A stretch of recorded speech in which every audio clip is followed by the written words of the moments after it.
guys, it's Priya and I'm here to help you get into college. Today, we are going to talk about everything I wish I knew before I started college. Just a quick reminder though, I did go to UChicago and I did major in astrophysics, so I spent a lot of time studying, applying to internships, trying to get a job senior year, but there's so much that I wish I knew. Not just about education and how hard classes are, but also just being in the midst of so many people on campus and being away from family. College is hard.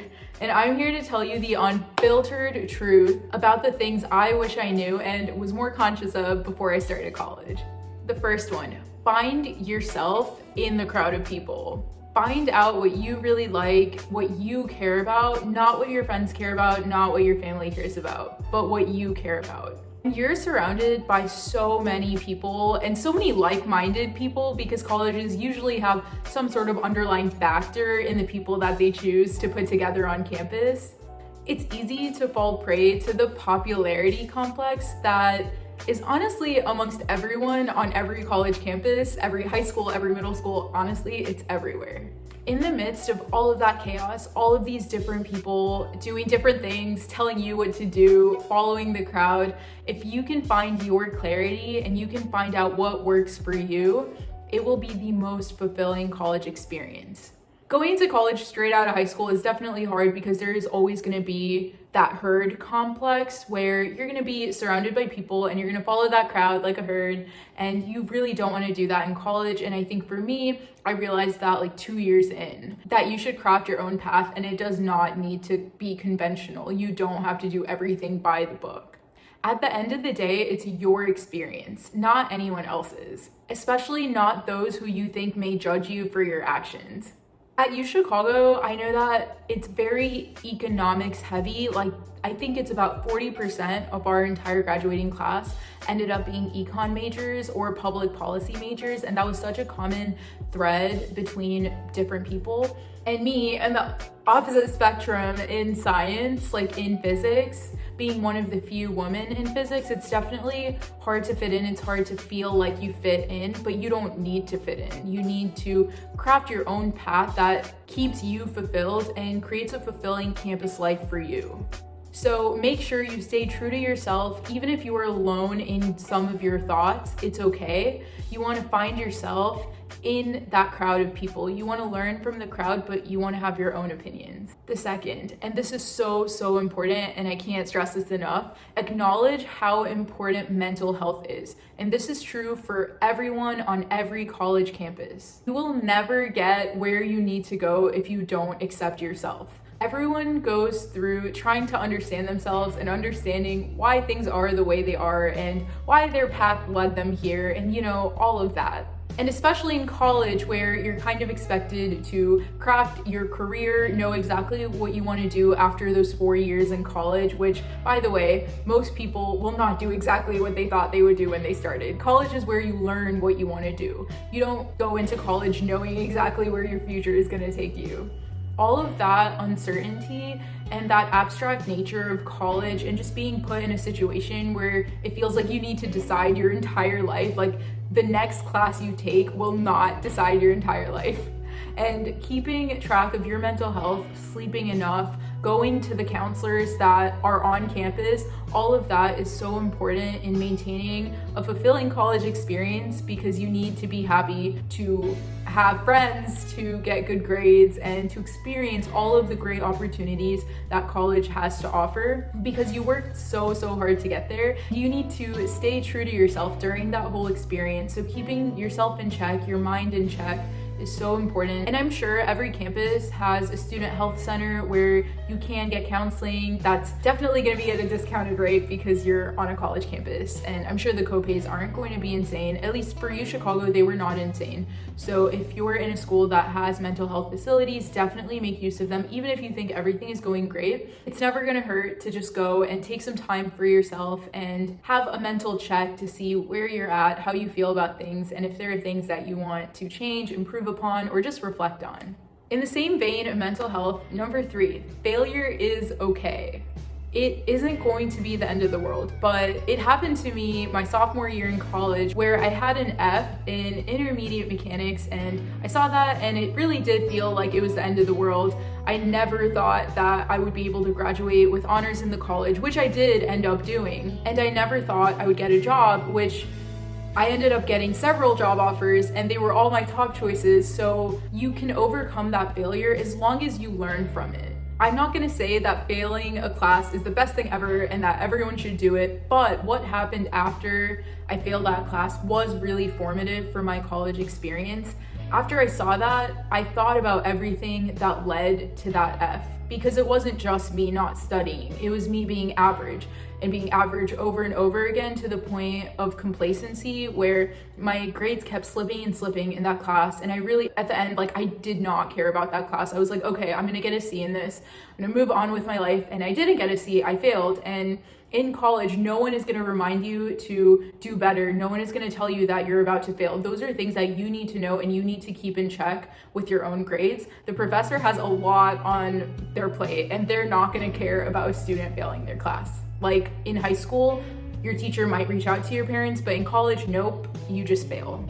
After I saw that, I definitely reflected on all of the things that led to that F, because I'm smiling right now, but back then, like, it was one of the worst things that happened. And I couldn't believe that that happened. Like, I worked so hard and I crafted the right path my entire life to get to where I wanted to be at UChicago. And then I failed one of my physics classes and I'm a physics major and it was a mess.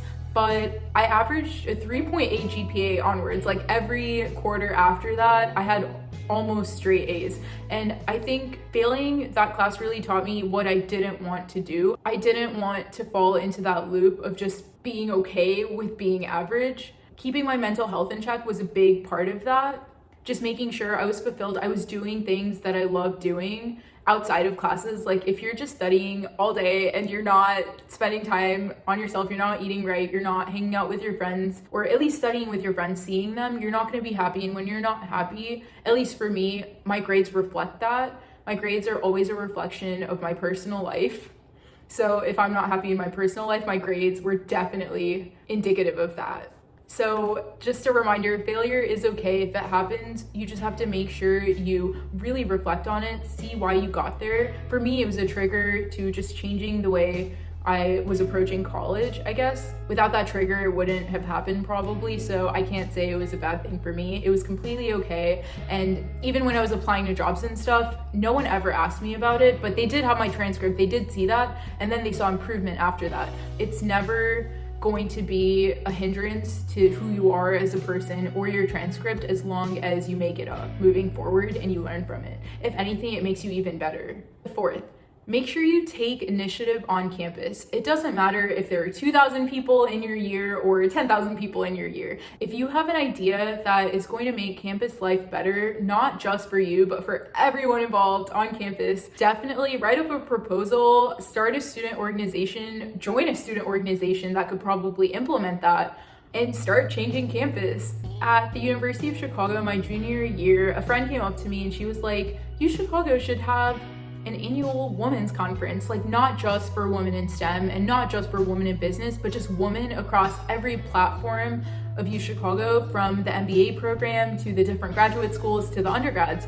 And I thought it was a great idea. And I was like, wow, I'd love to help you on this. And both of us ended up co-founding an entire organization for my last 2 years in college where we worked with the Dean of UChicago. We got over $10,000 of funding for the first year and the same for the second year, to have an annual women's conference to bring all of these women together, bring amazing speakers that are pioneers in their fields, and just have a day of collaboration and learning and motivation and empowerment. And all of that stemmed from one good idea. So definitely take initiative. You're on campus because they chose you to be the future of that college, and they trust in your ideas, and you should trust in your own ideas and definitely go for it. If you have a great idea, take actionable steps towards making it a reality, because even though you're one person in the midst of thousands, if you have a great idea, it will come to fruition. And my last tip is to find time to do the things that you love. Even if you don't have time for them, your grades will thank you for it. At UChicago, people romanticized and almost bragged about not sleeping at night. Like, people would come into class like, oh, I only slept like 4 hours last night. I didn't eat anything all day and I'm starving and I didn't sleep and blah, blah, blah. And that is nothing to be proud of. Trust me, when people brag about things like that, it is not a benefit. They're not getting better grades because they're not sleeping at night. This will not benefit your happiness. It's not going to benefit your mental health, and you will not be fulfilled with college life if you aren't sleeping right and you're not taking care of yourself. You don't want to resent the school that you love so much and the school that you were so excited to go to. So make sure you have a balanced life in school. Make sure that you have time for yourself, time to do the things that you love, as well as study, meet your friends, and all of that. That balance is ideal, and I think especially at the University of Chicago, compared to what some of my friends have told me about college, people really, really romanticized not sleeping and not taking care of themselves to get better grades. Like, grades were so important. It's such an educational and intellectual atmosphere where people bragged about giving up happiness to get better grades, and that is not how it works. At least for me, when I was giving up happiness, I ended up failing my class.